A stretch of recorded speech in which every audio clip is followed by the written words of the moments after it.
Hey everybody, I'm James Gunn. I'm the co-CEO of DC Studios. So as many of you know, DC has been disconnected in film and television for a long time. And it's one of, our jobs, mine and Peter's, is to come in and make sure the DCU is connected in film, television, gaming, and animation. That the characters are consistent, played by the same actors, and it works within one story. And if something is outside of that, like Matt Reeves' Batman or Todd Phillips' Joker or Teen Titans Go, that it is clearly labeled as DC Elseworlds, outside of the mainstream DCU continuity. Now, Peter and I have gotten pretty lucky in terms of the 4 projects that are coming out over the next year. First, we have Shazam! Fury of the Gods. Shazam has always been off kind of in his own part of the DCU, so he connects very well. That moves directly into The Flash, a fantastic movie that I really love that resets the entire DC universe. Then to move into Blue Beetle,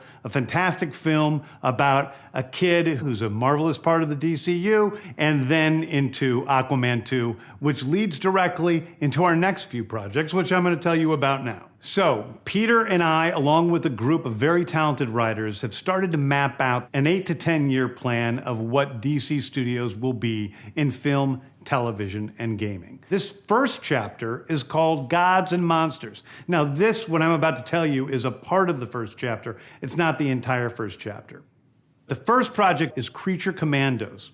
Creature Commandos is an animated series. I've written all the episodes. Something we're going to do that's a little bit different at DC is we're going to have characters move into animation, out of animation, usually having the same actor play their voice as who plays them in live action. The next project up is Waller. This is a story of Amanda Waller, played by Viola Davis.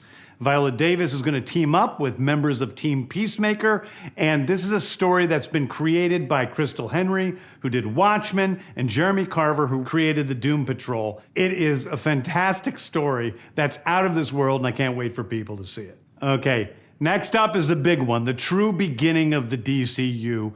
This is called Superman Legacy. This is being written by me. I'm in the middle of it. I'm having a great time doing it. And Superman will be released into theaters July 11th, 2025. Okay, the next thing is a big premiere HBO television series called Lanterns. This is a story of a couple of Green Lanterns, John Stewart and Hal Jordan, and we have a few other Lanterns peppered in there, but this is really a terrestrial-based TV show, which is almost like True Detective, with a couple of Green Lanterns who are space cops watching over Precinct Earth. In it, they discover a terrifying mystery that ties into our larger story of the DCU. Next is a big movie called The Authority. The Authority is a passion project of mine. It's based on the marvelous Wildstorm characters we are now bringing into the DCU and will interact with all of our primary DCU characters. The Authority are a group of superheroes who think the world is broken and they want to fix it by any means necessary. I think it's a very different look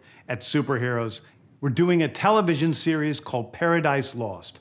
Paradise Lost is the story of Paradise Island, usually known as Themyscira, which is the birthplace of Wonder Woman. It's almost like Game of Thrones with Westeros, but with all of the inhabitants of Paradise Island. The introduction of the DCU's Batman is The Brave and the Bold. The Brave and the Bold is the story of Batman and his actual son, Damian Wayne. This is based on Grant Morrison's great comic book run. Damian Wayne is my favorite Robin. He's a little assassin who Batman tries to get in line, and so this is the story of the two of them and the beginning of sort of the Bat family in the DCU. Next up is a TV series called Booster Gold. Booster Gold is one of comics' really popular cult heroes. He is a fascinating guy. He's a loser from the future who uses future technology to come back to present day and become a superhero so that people will love him. It is basically the superhero story of imposter syndrome on an HBO Max series. One of my favorite comic book series from last year was Tom King's run on Supergirl, Woman of Tomorrow. And so we're going to turn that into a big science fiction epic film. Now, Superman is a guy who was sent to Earth and raised by loving parents, whereas Supergirl in this story, she is a character who was raised on a chunk of Krypton. She watched everybody around her perish in some terrible way, so she's a much more jaded character. And that brings me to Swamp Thing, the last thing we're going to talk about, a very dark horror story in the origins of the monster who is Swamp Thing. And although it's totally outside of the rest of the DCU, it will still feed into the rest of the stories. Anyway, those are the stories that I can tell you about right now. I've loved the DC characters since I was a child. They're incredibly important to me. I knew that this was a once-in-a-lifetime opportunity to do something very different. One of the things that's very important for me in all of these movies and TV series is that the director's vision and the vision of the writers and all of the creators is unique and something special. Storytelling is always king. That's all that matters to us. And I want to be true to those stories. I want to be true to you guys and really give you something different than you've ever seen before. Anyway, thank you, everybody. I appreciate you watching. I hope this was exciting for you because it's really exciting for me. And I can't wait to start to dive into these stories with you guys on this grand adventure. Thank you so much.